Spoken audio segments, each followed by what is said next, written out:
Ce soir aux Nouvelles nationales d'APTN.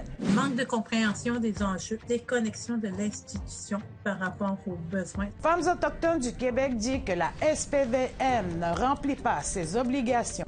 Les centres d'hébergement pour femmes autochtones violentées sont presque vides. She deserves to be alive. Et en Alberta, il y a une enquête sur la mort d'une femme Ojibwé pendant son hospitalisation. Bonjour, je suis Sylvie Ambroise. Bienvenue aux Nouvelles nationales d'APTN. Un nouveau rapport de Femmes autochtones du Québec et de l'Université du Québec à Montréal dit que la police de Montréal ne remplit pas leurs obligations à l'égard de la communauté autochtone. Voici un reportage que j'ai préparé pour vous. Voici la scène en 2015. C'était lorsque la police de Montréal a signé un accord de coopération avec le réseau d'Autochtones urbains pour favoriser la collaboration entre eux.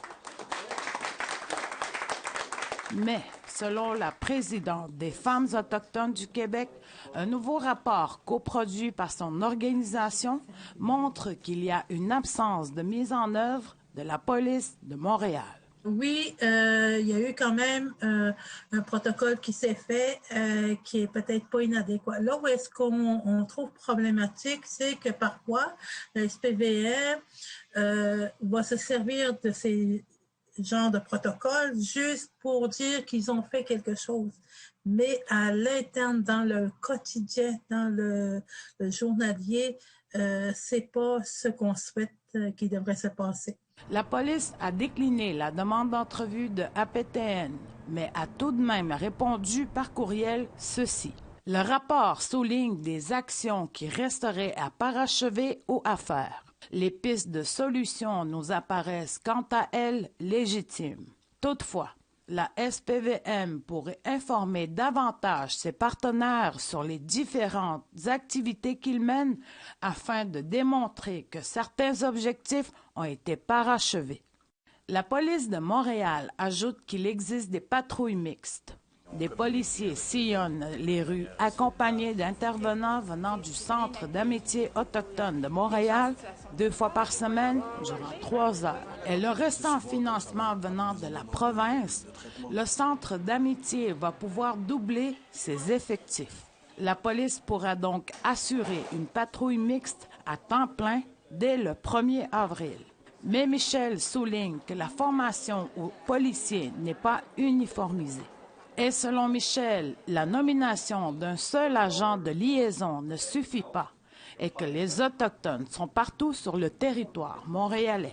Le manque de compréhension des enjeux, déconnexion de l'institution par rapport aux besoins. Viviane Michel espère que les relations s'amélioreront entre les parties, car il y a toujours des filles et des femmes autochtones disparues et assassinées. Sylvie Ambroise, Nouvelles nationales d'APTN, Montréal. Selon plusieurs centres d'hébergement pour femmes autochtones, la violence domestique ne se termine pas avec le confinement. C'est pourquoi il est inquiétant que certaines femmes peuvent souffrir de violences à la maison, tandis que les espaces dans leur centre d'accueil sont presque vides. Un reportage de Shoshan Bacon. Voici à quoi ressemblait la maison d'hébergement Misnak à son ouverture. Rassemblement de personnes et de sourires remplissait cet endroit d'accueil. Mais maintenant, la maison est partiellement vide. Présentement, j'ai quatre femmes, puis j'ai un enfant là, présentement. Okay. Un enfant de 4 mois à peu près. Fait que non, c'est pas rempli, mais il m'en manque une. Cette maison de la région de Québec a de la place pour 16 femmes autochtones en difficulté. Mais à cause des mesures sanitaires de la santé publique, elle ne peut accueillir que 5 femmes. La demande a diminué pour la maison d'hébergement Misnak depuis le début de la pandémie. Pour un autre centre d'hébergement sur la Côte-Nord, la situation est la même aussi. Mais selon la directrice du Tipignoegan à Ouachat, le manque d'occupants ne signifie pas que les femmes n'ont pas encore besoin de leurs services. Les femmes ne venaient pas en maison d'hébergement à cause du confinement. Les femmes préféraient rester à la maison avec un conjoint violent plutôt que de venir en maison d'hébergement par crainte soit d'attraper la COVID ou de ne pas nécessairement être à l'aise avec les restrictions, dans le fond, du confinement. Tu peux pas sortir, tu peux pas aller nulle part. Fait que c'est plus, on va dire, agréable, entre guillemets, là, de rester dans un environnement que tu connais que dans un environnement que tu connais pas. Jenny Hervieux du Centre Mamuc veut que les femmes sachent que si elles ne peuvent pas quitter leur maison, il y a des alternatives. Plusieurs centres d'hébergement offrent une alternative.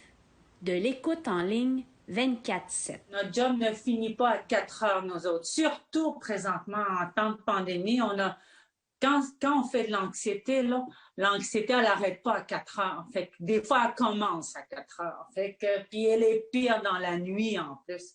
Fait que oui, on est toujours en contact.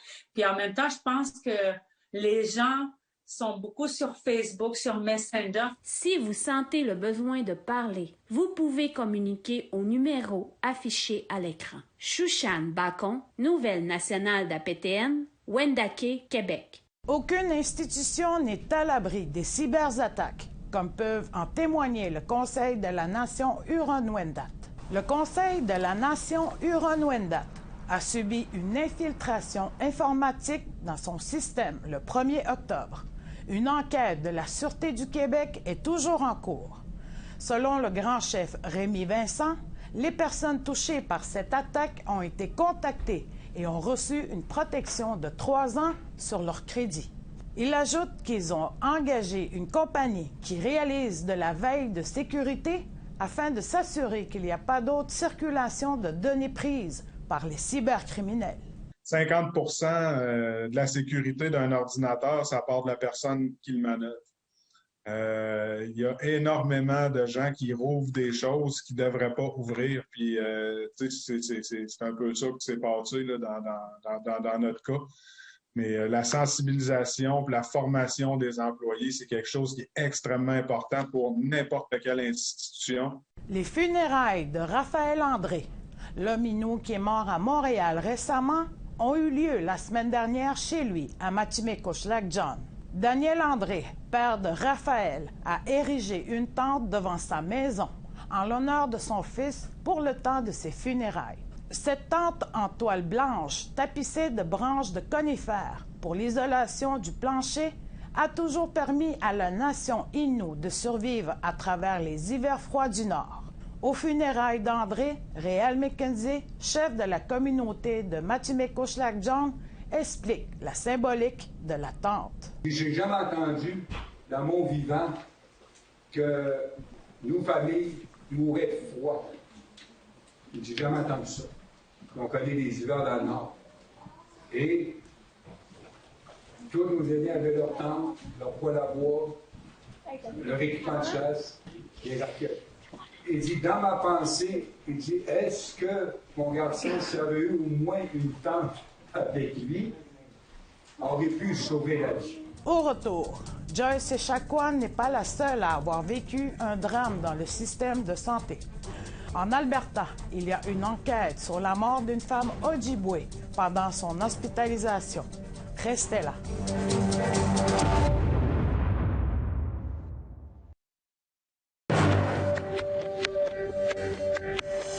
Re-bienvenue aux Nouvelles nationales d'APTN.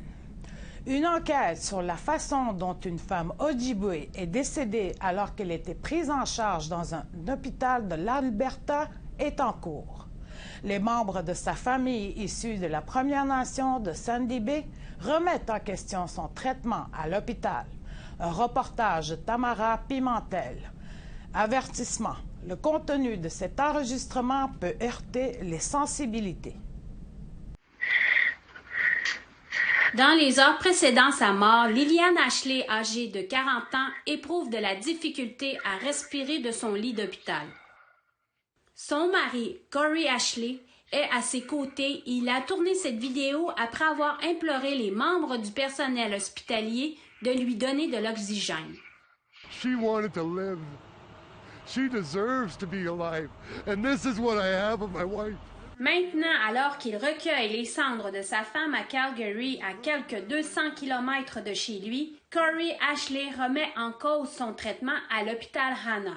Et pourquoi Mme Ashley, une femme Ojibwé respectée, est décédée le 26 décembre alors qu'elle était prise en charge? Everybody that knew her was glad they knew her because she touched them some way, somehow.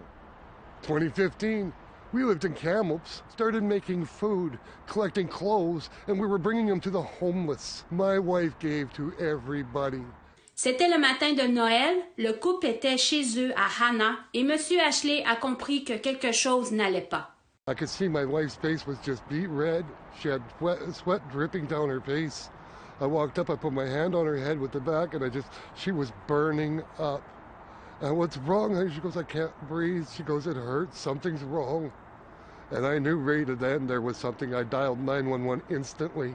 D'après un dossier médical fourni par M. Ashley, lorsque les ambulanciers paramédicaux sont arrivés, Liliane transpirait beaucoup et était pâle. Et son poumon droit semblait dégonflé. Elle a été amenée à l'urgence. And that's where my wife is on a bed. No oxygen, no nothing on her. She's just laying there, trying to breathe. I went right up to my wife and I put my arm on her. Are you okay? She goes, I can't breathe. I need help breathing. I can't breathe. I need air. And she was shaking. She was scared. And now she was cold instead of hot.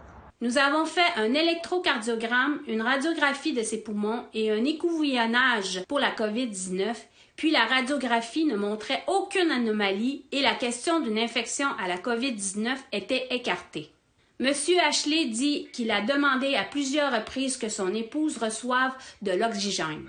Elle avait été hospitalisée pendant près de 2 heures sans oxygène. Frustré, il s'est mis à enregistrer.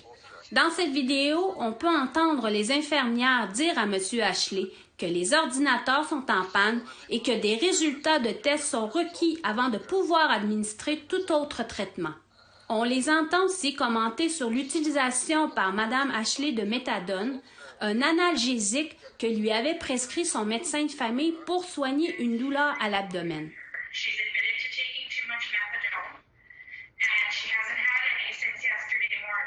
Monsieur Ashley dit qu'il est vrai que sa femme prenait trop de méthadone. Elle avait tout pris son ordonnance 3 jours plus tôt que prévu, soit 1 jour avant son arrivée ici à l'urgence.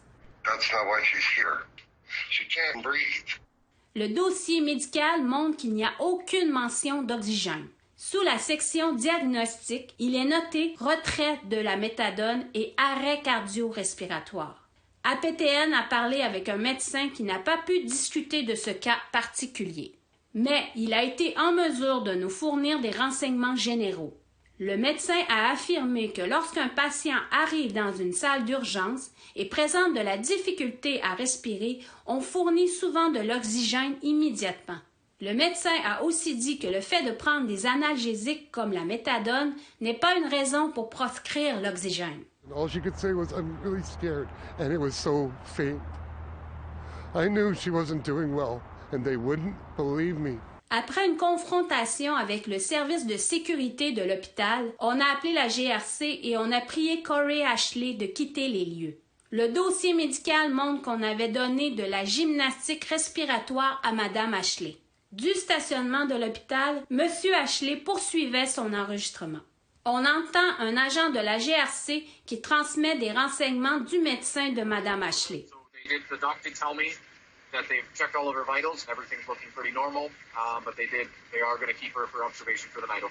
Le médecin a appelé plus tard pendant la nuit. She goes, is this Corey Ashley? I went, yes. She goes, Corey, you have to get here. Your wife stopped breathing. I said, is she okay? And she says, no, she's not. Lorsqu'il est revenu à l'hôpital, il a vu Mme Ashley subir des compressions thoraciques. Because I looked and my wife's body was dead. There was nothing there. I could see it. I heard a nurse say, she's had no pulse for 45 minutes since we found her. I put my hand under the blanket as I'm calling out her name, and I put my hand on my wife's leg, and it was cold. Lors d'un appel téléphonique enregistré M. Ashley, Un investigateur du médecin légiste affirme qu'au moment de mourir, Mme Ashley souffrait d'œdème pulmonaire. Il s'agit d'un état où les poumons sont incapables de récupérer suffisamment d'oxygène. La cause de la mort est inconnue. Cela pourrait prendre de 6 à 12 mois à déterminer. Selon un courriel des services de santé de l'Alberta, nous sommes incapables de discuter des détails particuliers de ce cas en raison de la confidentialité et de la protection des renseignements personnels des patients. Le courriel explique qu'une enquête est en cours sur l'incident. Entre-temps, M. Ashley veut que justice soit faite pour sa femme. Pour ce faire, il a déposé une plainte auprès de l'Alberta College of Physicians and Surgeons. My wife, just like every other person on this earth, has the right to breathe. Un reportage de Tamara Pimentel, Nouvelle nationale d'APTN, Calgary. Récemment, il y a eu 2 jours de discussion fédérale sur la lutte contre le racisme systémique dans les soins de santé. Les réunions sont un suivi d'une réunion d'urgence convenue l'année dernière à la suite de la mort de Joyce Echaquan. Le but des discussions était de trouver des solutions suite à ces réunions. Ottawa prévoit de lancer le processus d'engagement sur la rédaction de la nouvelle législation sur la santé des Autochtones. Le gouvernement fédéral promet d'augmenter le soutien aux organismes de soins de santé dédiés aux Autochtones. Ils ont aussi promis 4 millions pour lutter contre la discrimination dans les écoles de médecine et 2 millions pour la nation Atikamekw pour faire avancer leur plaidoyer du principe de Joyce. Ce que je vise, ce que nous visons tous, c'est la parité, l'égalité des peuples autochtones dans le traitement du système de santé. On sait très bien qu'on est très fiers de notre système de santé au Canada. C'est un système de santé de première classe, mais malheureusement, pour des raisons historiques de colonisation, du colonialisme, l'impact du racisme systémique dans le système de santé vis-à-vis des peuples autochtones rend les peuples autochtones des citoyens de 2e et même de 3e classe dans le système de santé.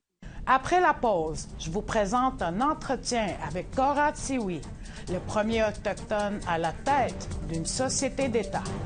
Soyez là.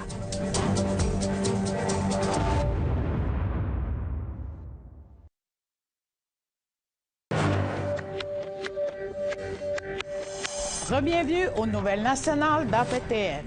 Cette semaine, nous recevons Cora Tsiwi, ancien grand chef de la communauté de la nation Huron-Wendat pendant 12 ans. Il a été récemment nommé à la présidence du conseil d'administration de la Société d'assurance automobile du Québec, un budget de plus de 1 milliard de dollars. Il devient alors le premier autochtone à la tête d'une société d'État au Québec. Cora Tsiwi, bienvenue aux Nouvelles nationales d'APTN. Sylvie, ça fait vraiment plaisir de te voir et de te parler ce matin. Tout d'abord, quelle était votre réaction en rapport à la nomination à la SAAC? Ben d'abord, c'est une reconnaissance, pas juste du fait qu'on n'est pas Première Nation, mais de nos capacités, nos compétences, notre expérience, puis ce qu'on est capable d'accomplir. Puis ça fait plaisir parce que dans le fond, ça rejaillit sur l'ensemble de nos Premières Nations. Mm-hmm.